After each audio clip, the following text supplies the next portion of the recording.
Today we're moving on from the standard orange and brown color palette that you usually think of for fall flowers, and we're going with an unexpected fall color palette of jewel tones.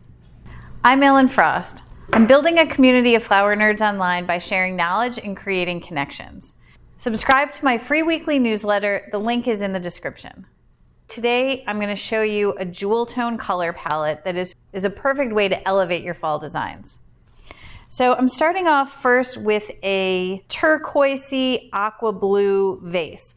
This is a jewel tone color that I can't really find in a flower, so I'm pulling it in through the vase. And I have placed a floral frog inside of it. A floral frog is a mechanic. That's like a tool that we use to keep our flowers in place. And I often use a floral frog when I'm using a shallow bowl. And this one isn't even too shallow, but it is pretty shallow. So I'm going to use this to keep my heavier stems in place. I'm also going to use a second mechanic today, which is just a little piece of chicken wire. This is going to give me a little bit more support. And to put my chicken wire in, this is coated chicken wire. I've just cut a little small piece, and I'm going to turn it into what I call a chicken wire burrito. So I'm just going to link the ends here together, and then I'm going to fold the ends in on themselves so that they fit inside the bowl. And both of these, like I said, are just tools to keep my flowers in place. So that fits pretty tightly, but I'm going to put a couple pieces of waterproof tape over the chicken wire just to keep it in place. You can get this at any, art store or craft store, or get it online. This is 1/4 inch waterproof tape.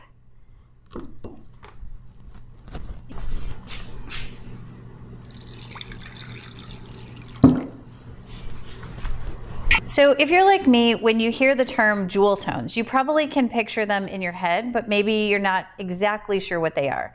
They are colors that are inspired by actual jewels and gemstones. So they're really rich, really saturated colors like gold and fuchsia and purple, emerald green, ruby red. So I'm going to use some of those today in combination to create a really rich and bright fall color palette. So I'm going to start my design today first with some green.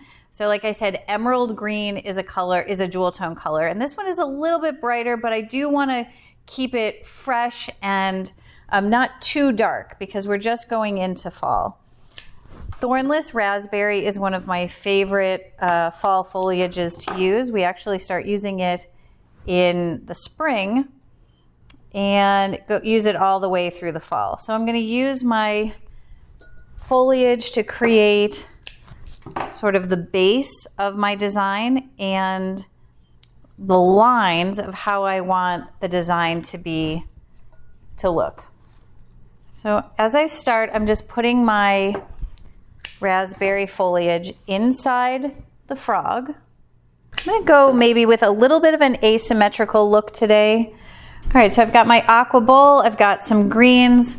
The next thing I'm going to put in are some line flowers, and I have a couple of different line flowers today. I've got amaranth in 2 different colors. Fall is the season for amaranth, so I'm using this sort of fuchsia-y color, but it is a little more dusty, a little more washed out. So you're still getting that jewel tone color, but it's not so saturated.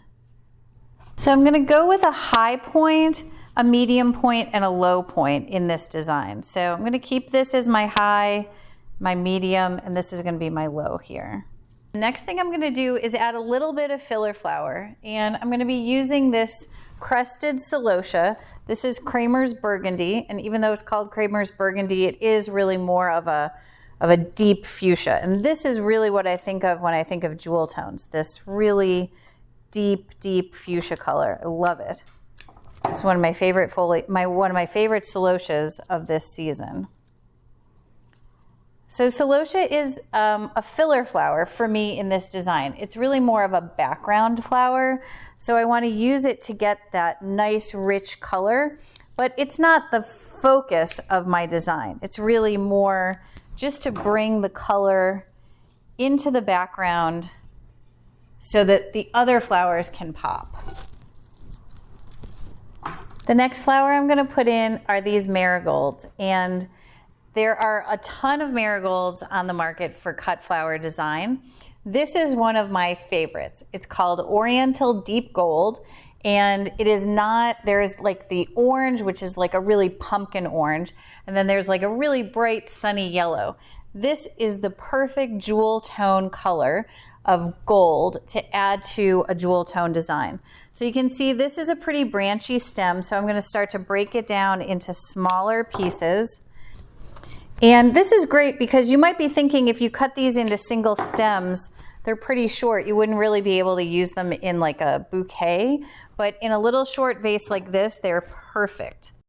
Okay, I'm using this marigold to enhance that tall line in my asymmetrical design. Next, I'm going to use some asters. Now, aster is a pretty new flower to me. I've used them before, but it's only this year that we've started to get asters in larger numbers and in longer stems. So I'm excited to try these asters. They have sort of a frilly look to them, and they're going to have a yellow center or a gold center that's going to match these marigolds. Terrific. So I'm going to use some of these as my purple in my jewel tone color. And these are going to act a little bit more like focal flowers because they do have the center. Anytime you have a face flower that has a center and has a good size, I tend to think that those are good for focal flowers. And these are still not totally open, so you don't see the gold center yet, but they will continue to open in the vase. And anytime I want a flower to really stand up straight in my design, then I'm going to try to stick it inside my frog. You do have to be a little more precise. There you go. You can see that one's in the frog now. It's got some nice height.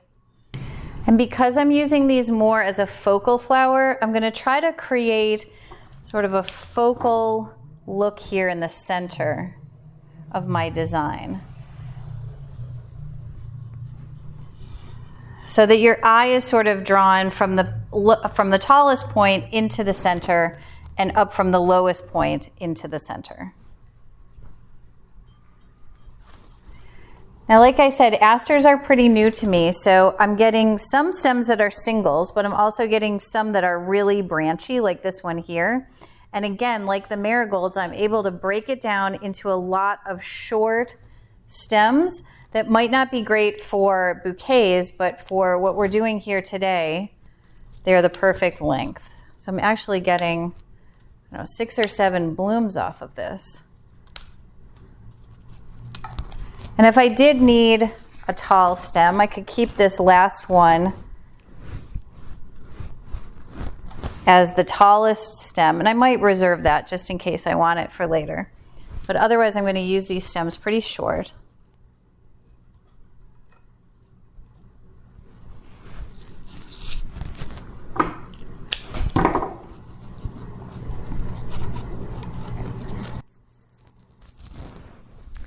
All right, so I've got some really bright, saturated, almost like going into the neon sort of pink fuchsia color zinnias.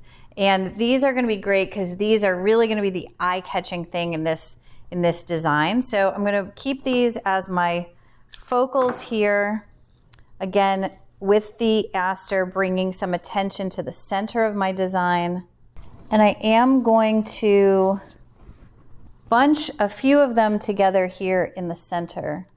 I don't want them to look dotted. Sometimes if you have something that is just one of a flower where you're looking at it, it can feel a little bit dotted. So I don't want it to feel anything like polka dotted or anything like that.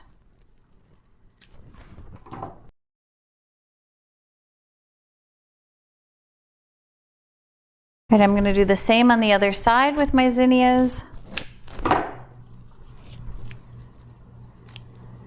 Pruning my raspberry foliage as I go because I want to make sure that those zinnias are not crowded. Next, I want to add a little bit of something that has a little more whimsy and that's a little bit lighter, because you can see this design has a lot of round face flowers with the aster and the marigolds and the zinnias. And this time of year, there are a lot of round flowers. So I'm going to add two things that are going to lighten up the design a little bit. One is this rudbeckia. This is Henry Eiler's rudbeckia. It's my favorite rudbeckia. If you haven't checked out my newsletter, I have a great article about why I love Henry Eiler's rudbeckia that you can check out. I'll put a link in the notes. So Henry Eiler's is great because it is really tall and I can cut it down into a few pieces. It has really sturdy stems and these really interesting petals, which are these quilled petals.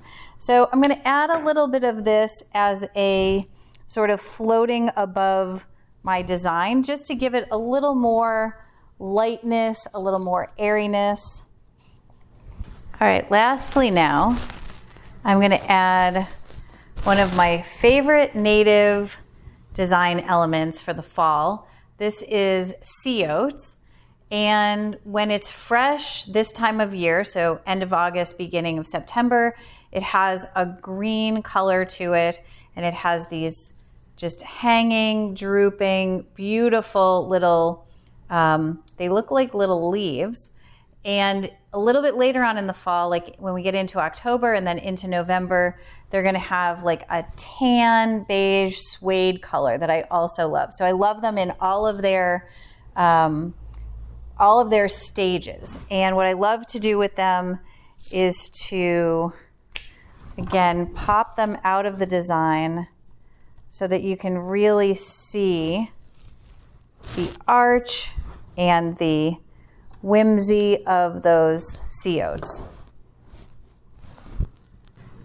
All right, there you have it. Something a little bit different for this fall, not your standard orange and brown color palette that we're used to, but something a little more rich and unique, something more eye-catching.